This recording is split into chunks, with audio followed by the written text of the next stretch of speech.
grant writing seminar. Right? So these organizations that receive SHATIL capacity building support had sent their development professional to learn how to do grant writing. All this is, of course, happening in Hebrew. And I look around the room, and there are representatives from 2 environmental organizations, an organization representing Russian immigrants who live in the Beersheba area, an Ethiopian youth at-risk agricultural project, a gay rights organization, and so on and so forth. In other words, a dozen different organizations that would never have anything to do with each other, right? Who don't think, when they enter the room, that they share anything other than the fact that they are recipients of SHATIL's consultancy or grants from the New Israel Fund. But if the primary objective of the seminar was to teach them how to write grants, the secondary objective was to introduce them to each other.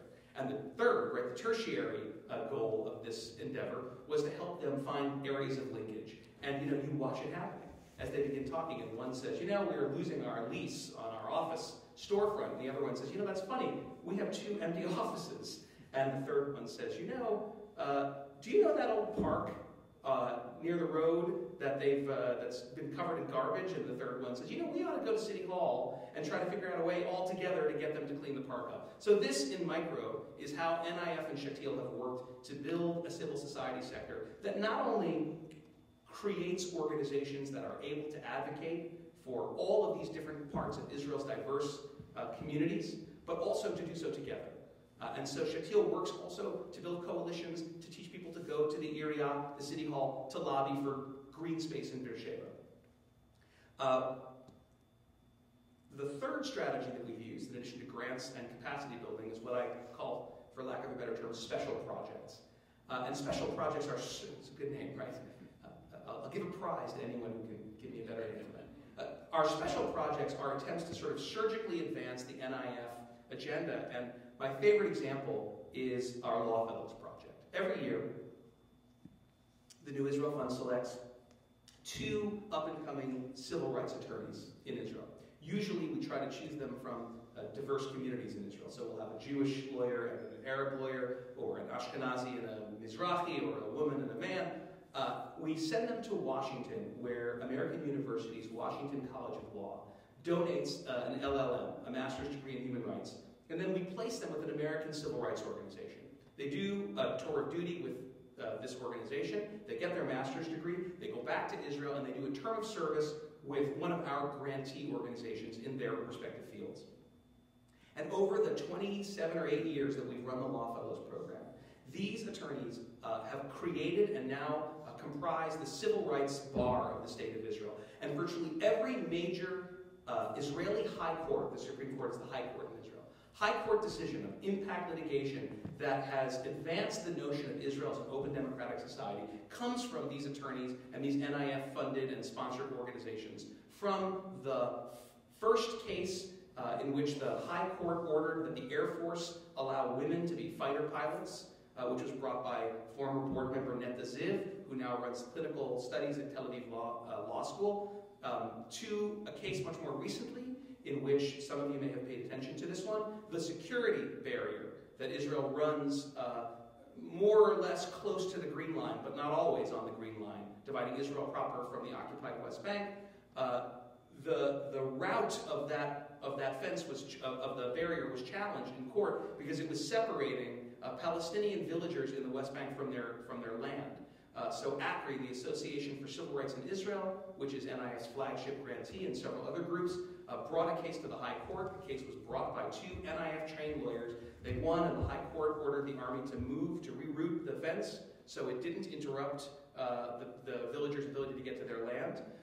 To the case that I also hope some of you followed, a major NIF campaign victory 2 years ago when we won at the High Court the desegregation of Jerusalem city buses running through Orthodox neighborhoods in which women were being forced to sit in the back of the bus.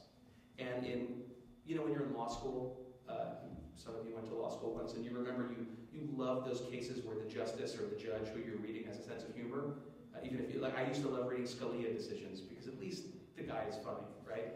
So Dolit Beinish, who just retired as the Chief Justice, the President of the High Court, she wrote in one of her last opinions the unanimous decision to order the desegregation of these city buses after the NIF campaign. And she wrote, "It's hard for me to believe that in 2011 I must write that in the state of Israel it is impermissible to segregate buses based on gender." But here we go. In 2011 in Israel, it is impermissible to segregate buses based on gender. 2, the last example of the high court cases brought by our law fellows, one of my favorites because it's a great parlor game that we can play together with 60 of us.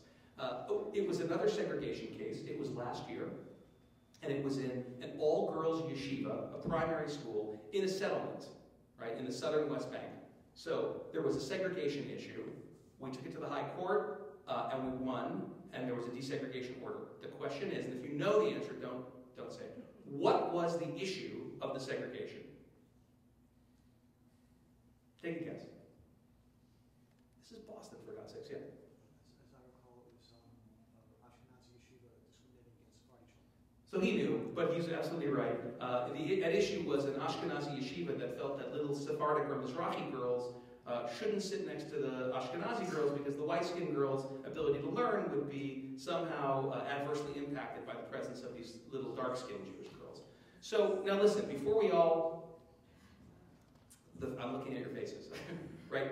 Here's the thing, and this is what I love about the New Israel Fund. Right?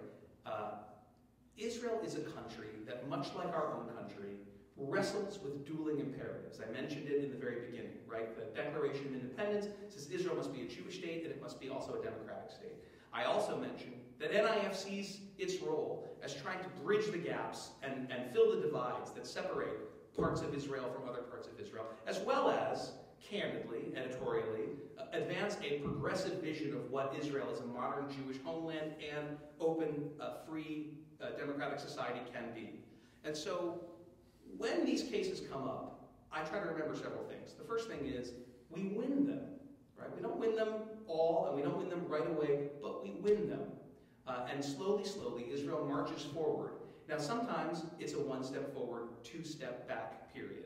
And we have been for the last 3.5 years, and maybe we're not anymore, but we're going to talk about that in a few minutes. We have been in a two-step back period when it comes to the democratic character of the state of Israel. This is my editorial opinion now. But even during these challenging times that really began in January or February 2010, and may or may not have changed significantly in January of this year, right? Even during these challenging times, court cases, like 3 of the 4 cases that I just mentioned, were won and took place. And, you know, the writer Gershom Gorenberg, who wrote a terrific book called The Unmaking of Israel, which I recommend to you. Gorenberg is an American Israeli, an Orthodox Jew, and a journalist, and a terrific writer. And in The Unmaking of Israel, he writes about the way in which Israel and the United States, and when I was speaking in Australia to our Australian affiliate, I realized also Australia, all of our countries are countries that are wrestling with dual impulses. On the one hand, we have the democratic impulse. And on the other hand, we have what Gershenberg calls an ethnocratic impulse. That is the idea that these countries were founded to be the habitats of one specific kind of person, right? And if you look at our country over the last few hundred years, you see the struggle between the ethnocratic and the democratic impulses in American history clash constantly. If you look at our country at its founding, and you see the Constitution finally being codified and set down, and you listen to poor, John Adams and Ben Franklin lose the argument about slavery, and we see slavery enshrined in our very founding documents, the same documents that lit the world on fire with their vision of what a country could be, of what a polity could be, you would say, wow, that's really too bad. What a great experiment. And unfortunately, the ethnocratic side won because they put slavery into the Constitution. And if you fast forward almost 100 years to the Dred Scott decision, right, when the Supreme Court of the United States essentially says black people are not even human beings, then you think, geez, it's been almost 100 years, almost a century, and this fight has continued and the ethnocrats are ascendant. Of course, then we fight a civil war, and then you fast forward to 100 years later, and you see Martin Luther King and the Civil Rights Movement, and you start thinking, gee, I guess the democratic forces weren't beat after all. And then you look at 2008, and you look at again 4 years later, and you see a black guy in the White House, and you have to say that for all of our flaws, and for all of our faults as a country, and God knows we have many, we, right now, as Americans, have a democratic impulse that is ascendant over our ethnocratic origins, that this is a country for white Christian men. That is not the America that we live in. Israel is only 60-some-odd years old, right? We've been doing this dance for 230 years. Australia's been doing it for 200 years. And when I was a kid, in the 70s, Australia had an immigration doctrine called the White Australia Policy, which sort of speaks for itself. And it was only in 1967 that Australia had a series of referenda that finally acknowledged that Aboriginal Australians could be citizens of the state. So if you look at America and Australia today, these are paragons of Western democracies. Israel deserves also our patience and love and support as it wrestles with its ethnocratic and its democratic impulses. New Israel Fund is firmly on the democratic side of that equation, right? Believing that Israel must be a homeland for the Jewish people, but also an open, free, and democratic country. And so when we look at, when I shift gears now to talk about the last 3.5 years and then quickly go over where I think we are now, and then we'll open it up, I want you to please, if you feel despair or frustration or hopelessness, to remember that Israel is not only in the midst of the same struggle between the same impulses that our own country has experienced for its 2 centuries plus of life, but also that there are tens of thousands, hundreds of thousands of Israelis who are working every day to ensure that the vision of Israel that I am trying to articulate today is the one that's ascendant. They are, in my opinion, a modern Israeli civil rights movement. And it's the great honor for me of leading the New Israel Fund that I get to be their support system, diasporically and in Israel. Now, so that's NIF. We're making these grants to wonderful organizations that are representing all these interests. We're fighting for women's rights and against the religious coercion of the hegemonic state-sponsored orthodoxy. And we're doing things that are often considered controversial in that we support Israel's human rights organizations. And human rights organizations are, of course, meant not to make you feel better about yourselves as a country, but rather hold a mirror up to our countries and say, is this behavior that you see in the mirror the behavior that you want to see? Now, lots of people don't like human rights organizations. In America, I remember after Abu Ghraib and after Guantanamo, Vice President Cheney said, look, you're either with the terrorists or you're with us. But the ACLU didn't see it that way. And the American civil rights movement didn't see it that way. And ultimately, thank God, the American electorate didn't see it that way. And we recognized that we need to take responsibility for and understand exactly what's being done in our name. And that's precisely what the Israeli human rights organizations are doing and do. We're going to come back to this because this is an area where NIF comes under some considerable criticism from some quarters. I think it's important to talk about it. But it didn't up until early 2010, which happened to be right around the time I took this job, which was my job. But in 2010, there was a change. It's actually a funny story. I took the job and was heading to my first board meeting in New York. I'd probably been on the job for 6 weeks. And I was literally in San Francisco Airport, SFO, getting ready to get on a red eye, much as I did yesterday, to go to New York for my very first NIF board meeting, and my cell phone rang. And it was a former NIF board member. He was then a board member. He was a guy called Avrum Borg. Now, some of you know who Avrum Borg is. And if the words larger than life were ever meant to describe any human being, Avrum is that guy. He was the youngest speaker of the Knesset. He was going to be the next prime minister of Israel. And then he's an Orthodox liberal. And then he sort of took a strange turn.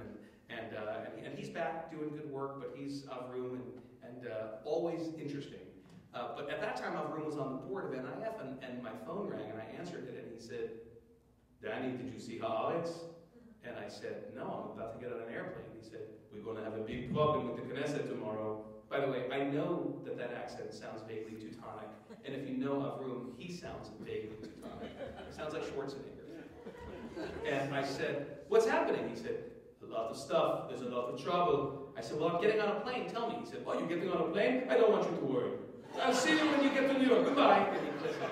So that was the longest cross-continental flight I ever took. So, of course, what had happened is that a previously unknown organization calling itself Im Tirtzu, which means if you will it, which many of you know comes from the Zionist Sisma, the credo, the slogan, if you will it, it is no dream, which was Theodore Herzl's famous articulation of the Zionist ethos.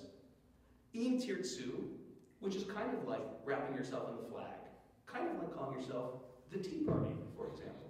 Im Tirtzu, which called itself a nonpartisan, extra-parliamentary student organization, had made an accusation that the New Israel Fund, through its human rights organizations, I told you we'd get back to them, had supplied 96% of the information in the infamous Goldstone report. Now, you all remember that a year and a half earlier, during Operation Cast Lead, the Gaza operation, the United Nations appointed former South African Justice Goldstone, a Jew, by the way, with a daughter who lives in Israel, to head a committee of inquiry. The Israelis, for the first time, decided not to cooperate with that inquiry. And so Goldstone went in, he talked to lots of people, but he didn't get official help from the Israelis, and he ended up with a report that was very critical of both Hamas and Israel, but of course what really stung in Israel and in the Jewish world was the criticism of Israel. And interestingly, one of his findings was that Israel the IDF had committed war crimes, crimes against humanity, by purposefully targeting civilian populations. The first defense, or the first cry of opposition to this finding was from our flagship human rights grantee, B'Tselem, which is Israel's leading human rights group, which would later come under fire from the